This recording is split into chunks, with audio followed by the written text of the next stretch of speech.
This happened some time ago, but nothing even close has happened since, and it took me a long time to realize the gravity of the situation. I lived in a share house with 3 other guys at the time. However, they were all at their various jobs, and I worked night shifts at a nearby gas station. I was in bed after a shift, fast asleep, and I was startled awake, not really knowing why. There was a period of about 15 through 20 seconds after I began to wake up of silence, followed by a knock at the door. At this point, having just woken up, I was still trying to get my bearings. However, I realized that I must have woken up from someone knocking at the door. Another 15 through 20 seconds pass in silence, and I start to think, maybe it was just a door-to-door salesperson, or charity collections, or whatever, and figured they must have left. So I started to relax a little at this point. Then the entire front of the house starts to shake and I can hear what sounds like someone hitting the front wall with a sledgehammer. At this point, I really can't process what's going on. My first thoughts are, since we lived across from the train station, this must be because of activity at the station, like maybe a freight train grumbling past. I don't know why I thought that, but in my mind it was the most logical thing. All of a sudden, the banging stops momentarily. It resumes another 5 seconds later. By this time, less than 2 minutes had passed since I woke up. However, it felt like my brain had only just started working. I realized now that at the very least something was happening to the front of the house that I didn't like. The bangs were very loud, and the house was pretty old and warped, almost entirely made of wood. At this point, I started to panic because I could feel the shaking frame starting to give under the blows. So I did the only thing I could think of and started yelling and screaming unsteadily at the front of my house. From memory, I think I frantically yelled something like, "What the fuck are you doing?" It was a fight or flight response. I didn't even have time to think to formulate a plan, or go out the back door, or call the police. Almost as suddenly as it started, the banging stopped and I heard some footsteps outside running away. For some reason, this gave me confidence and I looked around for a weapon to grab before I went outside to confront whoever this was. Really fucking stupid, I know. I remember thinking the handle felt a little weird when I opened the front door. However, by the time I got outside, they were gone. Nowhere to be seen. Almost as if they had never been there at all. I should mention at this point, I was getting about 2 hours of sleep a day before my graveyard shifts, so I was a little sleep deprived, and I knew I wasn't really thinking clearly. So I started to question whether anything happened at all. When I went outside, I looked for any signs of damage to verify for sure whether this really happened or not. Then I saw the front door and realized why the handle had felt odd. The flimsy wooden door had been struck next to the handle repeatedly and started to splinter. If they had kicked the center of the door, I'm sure their foot would have gone right through. But they were kicking next to the handle, closer to the frame where it was slightly stronger. 1 or 2 more kicks and they would have been inside. The police came later and I filed a report. However, nothing was stolen, and there was nothing stolen from the unlocked garage beneath the bedrooms. They were either too stupid to check the downstairs first, or they weren't looking to steal anything.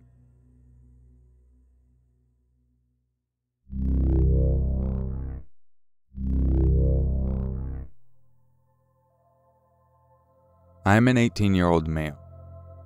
I have an extremely large Alsatian dog which needs to be walked 3 times a day for about an hour. On one of these walks, I was wearing an extremely large padded black leather jacket with black skinny jeans.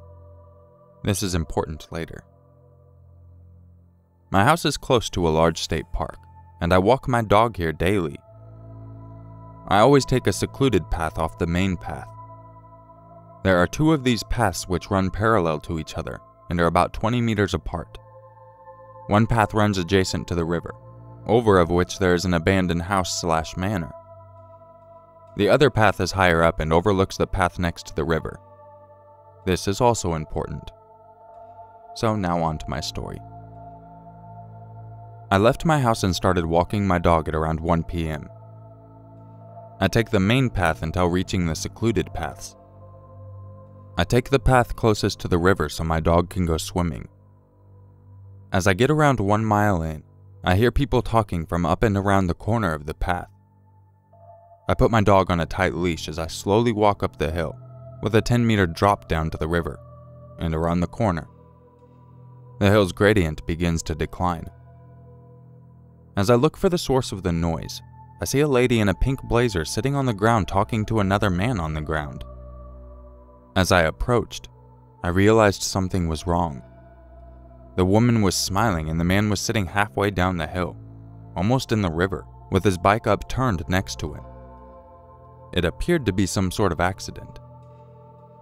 The path was not slippery, but it was steep and narrow. The drop at the section of this path was about 8 meters of sharp rocks into a white river. The pink lady had the following conversation with the man. "Someone is coming." The man grumbles something. "How did you know that?" the lady asks. My dog started crying and walked just off the path to investigate, but I pulled him back. I asked if everything was okay. She gives no response. She just smiles and looks towards the older balding man. We stare at each other for a second, and I get a better look at her before continuing to walk down the path. Let me describe this lady in even more detail. She wore a bright pink blazer with camouflage trousers and large hunting boots. She had to be at least in her late 40s. If any of you have seen the Harry Potter films, just think of Dolores Umbridge, and you'll have a good idea of what I witnessed.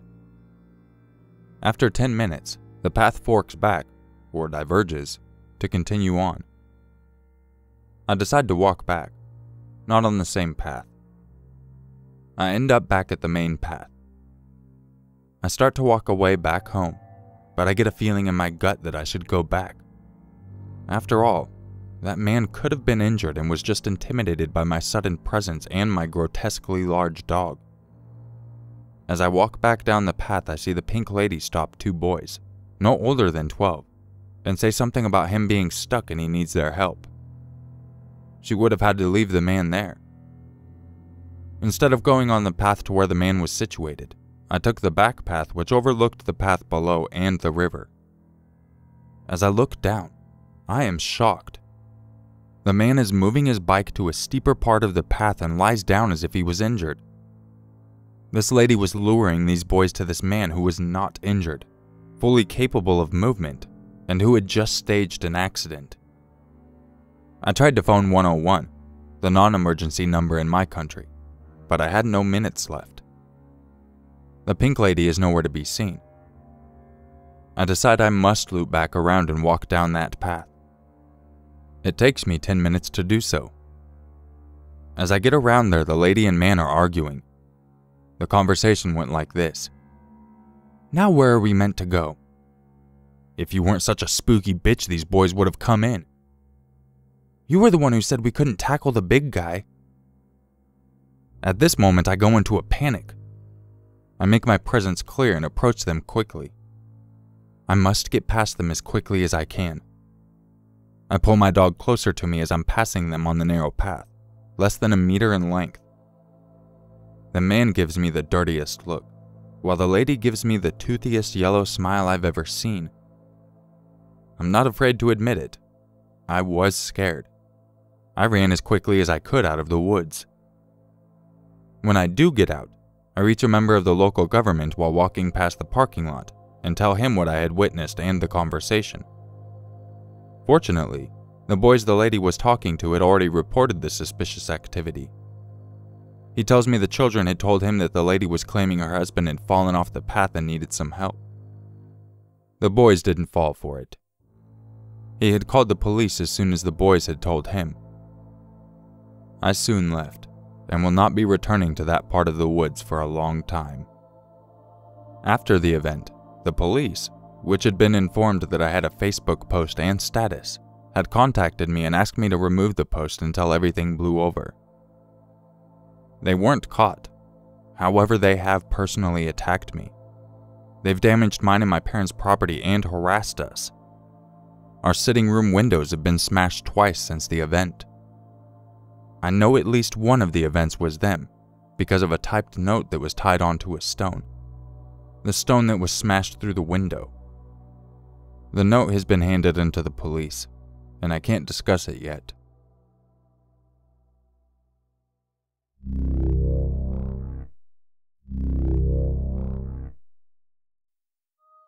If you enjoyed this video, don't forget to leave a like, subscribe, and share it with your friends.